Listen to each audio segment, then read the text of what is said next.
خب میرسیم به سوال بعدی. سوال میگه که کدام گزینه برای تکمیل عبارت زیر مناسب است؟ در گیاهان تنظیم کننده رشدی که به واسطه عامل چیدگی رأسی. دوستان عامل چیدگی رأسی چیه؟ هورمون اکسین. در جوانی جانبی تولید و افزایش می‌یابد. نکتهش این شود تنظیم کننده رشدی که به واسطه عامل چیدگی رأسی در جوانی جانبی تولید و افزایش می‌یابد.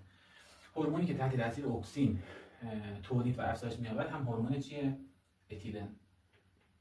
پس ما بحثمون در مورد اتیلنه. میگه که اتیلن نمیتواند باعث تأخیر در پیر شدن اندامهای هوایی شود. این برای ما قابل قبوله. چرا؟ چون هورمونی که باعث تأخیر در پیر شدن اندامهای هوایی میشه اسمش هورمون سیتوکینینه. پس این گزینه مناسبه برای سوال ما.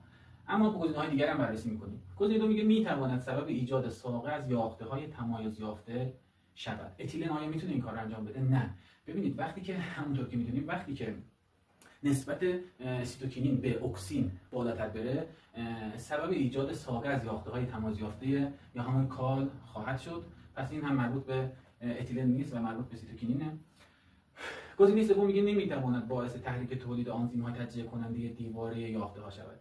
این نمیتواند اشتباه، چرا که یکی از کارایی‌هایی که هورمون اتیلن داره اینه که با توجه به این که میتونه باعث تحریک تولید آنزیم‌های تجزیه کننده دیواره یافته‌ها بشه، در محل اتصال میوه‌ها و برگ‌ها به درخت ساقه باعث میشه که تجزیه صورت بگیره و کنده بشن و برگ‌ها و میوه‌ها از درخت بیفتن. یکی از کارایی‌های اتیلن همینه.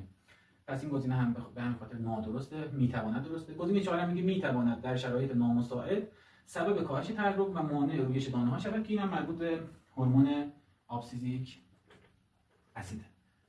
پس گزینه صحیح ما شد گزینه 1.